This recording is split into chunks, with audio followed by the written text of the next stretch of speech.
Hello, we're back with Resident Evil 2.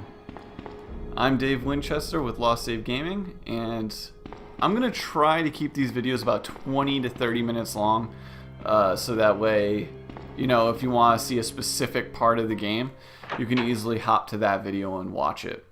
I was thinking about doing it in one go, but honestly, there's too much risk there, especially if I die and look like an idiot.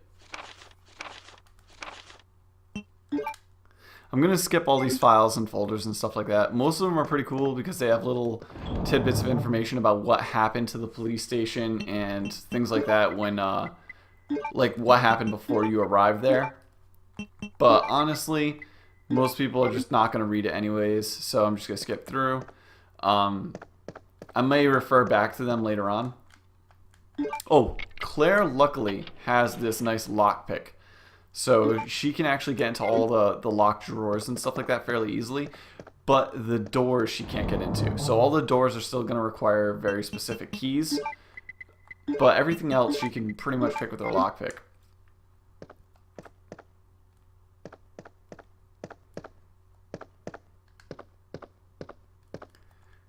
Now, when I was a kid and I first saw that with the creature going by the window, it scared the bejesus out of me. And it's still really cool because there's no music in that area.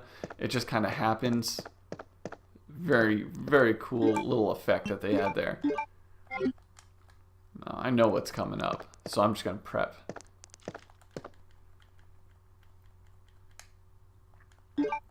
More ammo because you can never have too much ammo.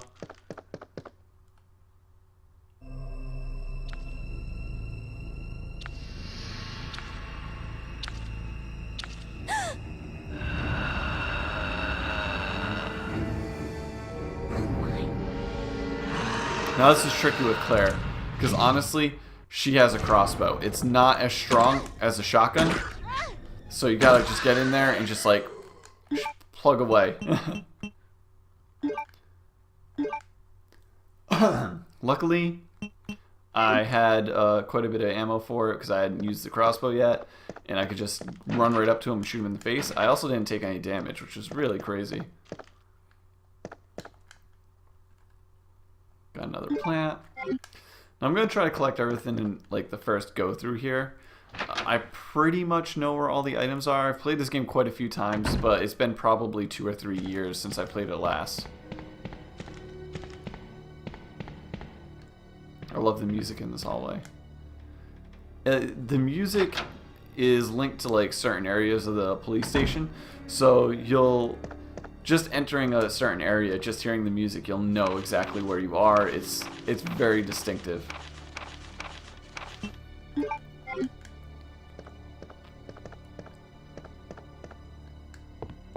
Like I said, I'm skipping through all those little memorandums and stuff like that. Now, if you play the game, I suggest reading all of them because it does give you a good idea of what happens leading up to what's actually going on in Resident Evil 2. Now, if I were Leon right here, I could actually use a lighter because Leon has a lighter and get the gem that's hidden inside there right away. But since I'm not Leon, I'm Claire, I do have a lockpick so I can pick stuff, but getting into that painting where the gem's held, can't do it yet. Need to go find the lighter. This game is very good with balancing the characters, unlike Resident Evil 1. Because Resident Evil 1, one person had like the most useful item in the game, which was the lockpick. And... hold on. Oh, crap. I need to run. Oh, no. This is where I might take some damage. Yep, I knew it.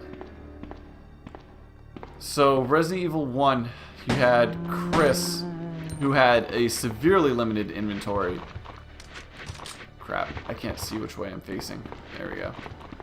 I don't have auto aim on. I'm trying to make this as difficult as I possibly can, pretty much. I'm doing an excellent job since I could die in this little tiny ass hallway. Damn, these guys have so much health. You'll notice that when I shoot the zombies, if they have like red pools of blood around, that's indicating that they're actually dead. They won't come back. They may respawn depending on the area you're in, because certain areas have respawning enemies, certain areas don't. But as long as they have that red pool of blood around them, you're golden. I mean, they're not coming back to kill you. And the next time you enter the hall, they'll be gone. Now, the Resident Evil remake, which was the remake that was on GameCube, they also did it on Wii, and they just remastered that for... Ooh, nice. They just remastered it for PlayStation 4, Xbox One, Xbox 360, PS3, all that. They have what's called Crimson Heads. So if you don't kill those suckers, well, even if you do, even if you kill them so that they won't get up, after a while they'll actually revive themselves and end up chasing you, sometimes from room to room, and killing you. Very powerful enemies. Very nifty feature that they had in that game. Which makes me curious, because since they did say that they're remaking Resident Evil 2, I'm so curious to see if they pour over stuff from the other remakes that they did with like the original Resident Evil remake, and have the Crimson Head, because that would be pretty cool. I feel like I'm missing something. I could have sworn in one of these drawers there was like another thing, but I could be wrong. Oh well. Anyways, I think I have pretty much everything I need. Now, I'm not playing for time. I'm not trying to speedrun the game. I have speedrun it before. It's not very difficult once you know where things are, but for the time being, this is just like a let's play walkthrough kind of deal. I know a lot of people haven't played this game, and they don't realize how hard it is, especially now that Resident Evil seems to be picking up more steam. A lot of people just don't realize how hard it is.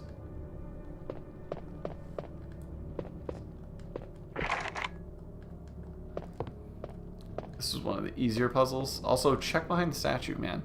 Check behind everything. Just as you're walking around, just keep clicking circle.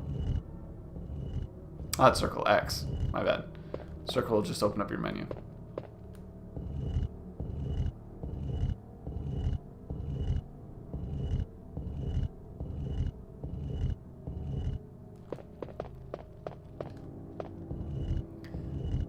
Even the music while you're doing a puzzle. It's superb.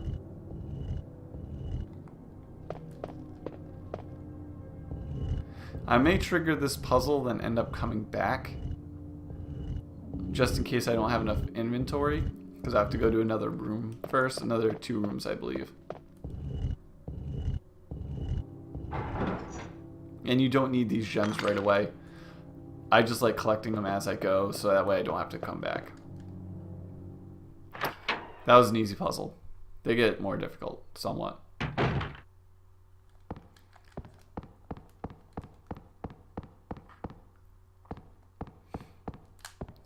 Star's office. For those of you who've played Resident Evil 1, you know what this is. Special Tactics and Rescue Squad, I want to say? Yeah, service, my bad.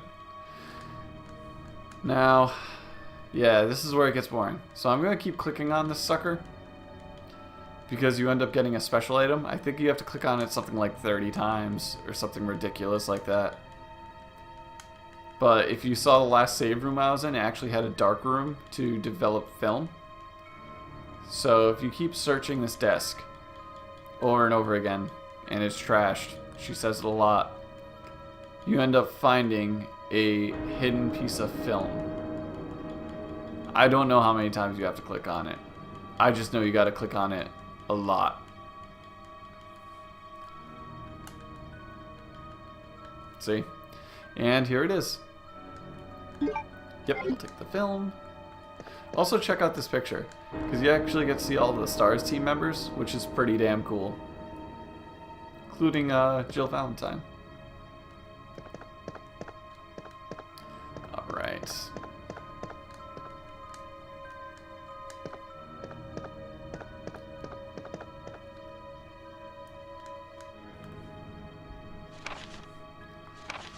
and you get to read through Chris's diary, which pretty much goes over the events of Resident Evil 1 and what happened after Resident Evil 1 took place.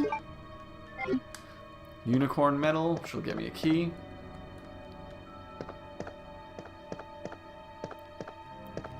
I normally don't take this, but... Oh no, it's not in there. I could have sworn there's a thing about it. Now this is super useful. This is the grenade launcher. You can swap out with different types of ammo, so you can have grenade rounds, flaming rounds, acid rounds.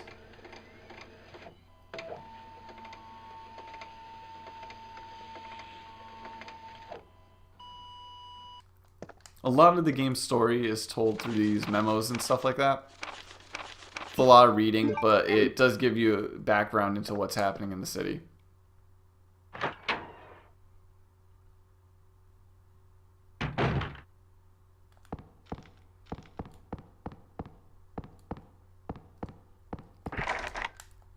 Spade keyhole. Now we are going to travel all the way back and get the spade key. Yes, this is the quickest way to do it, going in this order. I don't know why they have you backtrack so much. They must really enjoy it, but it really is the quickest way. As far as I know. I mean, I used to speedrun the crap out of this game, so this is the way I usually went. I mean, you always have to go back to get the spade key anyways, so I don't see how there would be a quicker way. The door at the end of this hall, at the far end, okay, first of all, I'm going to do this real quick. The door at the far end of that hall, where the female zombie was, if you remember when I first entered the hall, that's actually locked with, I want to say it's a diamond-shaped keyhole. But again, it's something else I can't get into right now anyways. And that's Rebecca Chambers. I love secret little things like that. It's really cool. And yes, I'll take the ink ribbon because I might need it later.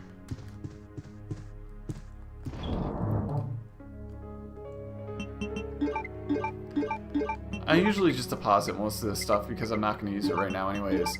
Definitely not going to use that. I don't think I run into anything that I need that crossbow for. And I'm good on health. So, for the time being, I'm pretty damn good. Good to go.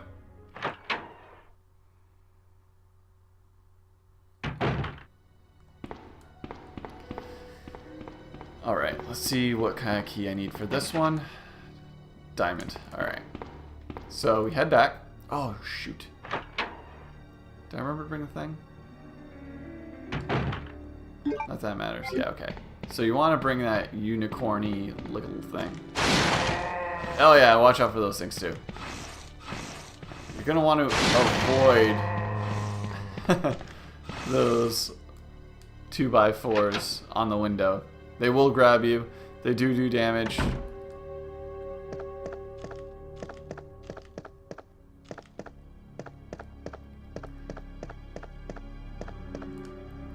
And if you notice that little fuse box at the end of the hall, that comes into play later.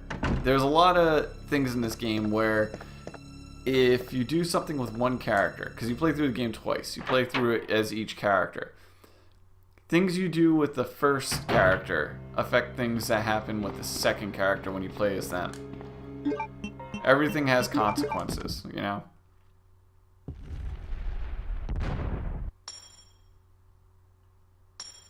Elaborate ass place to hide a key, by the way.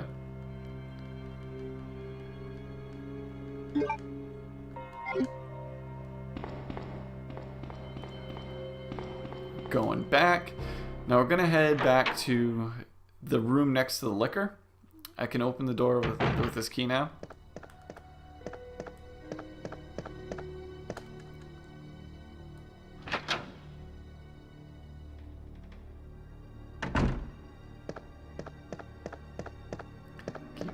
Keep going. This room right here. Use the precinct key. I'm not even gonna look at the key. I know it's a spade. If you ever get like, if you're blind or can't see the key or anything like that, if you look at it in the menu using examine. I'll tell you what type of key it is. Another report. If you want, you can search the rest of this place. I quite frankly don't give a crap. There's not an ink ribbon though, which is useful. I don't think there's any reports on this side. I want to say there is something in one of these cabinets. I just can't remember what it is. I thought there was like a first aid spray or something, but apparently I'm just going crazy.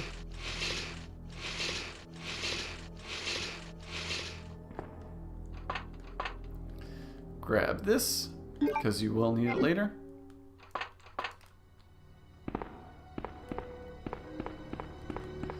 Again, I could have sworn there was like something in there, but I might be thinking of another playthrough. So once you find everything in that room, we're going to head back upstairs to the room that was locked at the end of the hall.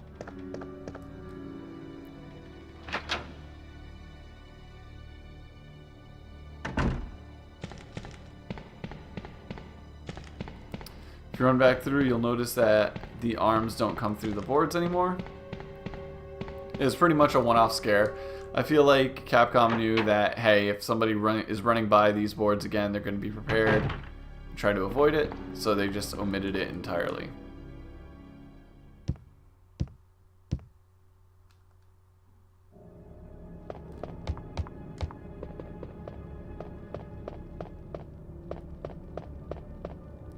Back up, run by this puzzle,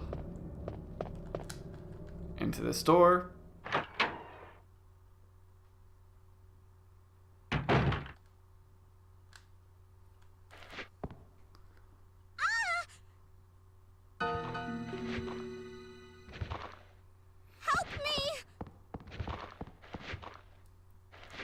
And that little girl is why I say it makes more sense to play as Claire on your first playthrough.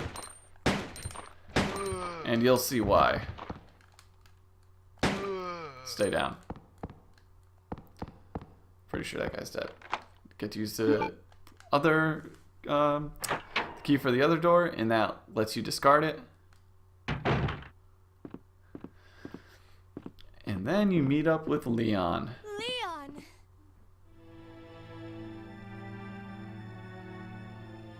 Claire, you made it. Yeah. Have you seen a little girl around here? Yeah, you just missed her. Who is she? I don't know. But it's too dangerous for her to stay here alone. Leon, I'll go look for her. You go and find us a way out of here. Of course. But before I forget, here's a radio. Which looks like a little rectangular gray box. It's like a tiniest antenna on it. Weird as hell. Grab some more bullets.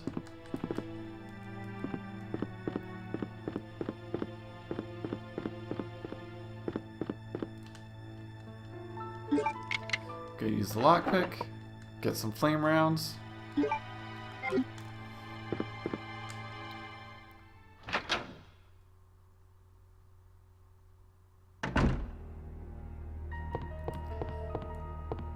So what I'm going to do is, since kind of running out of inventory space here, I'm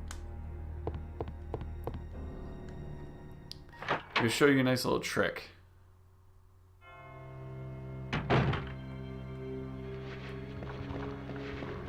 Now if you go this way,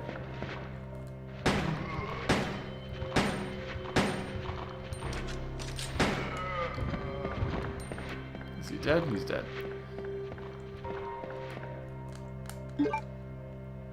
Open up the emergency ladder.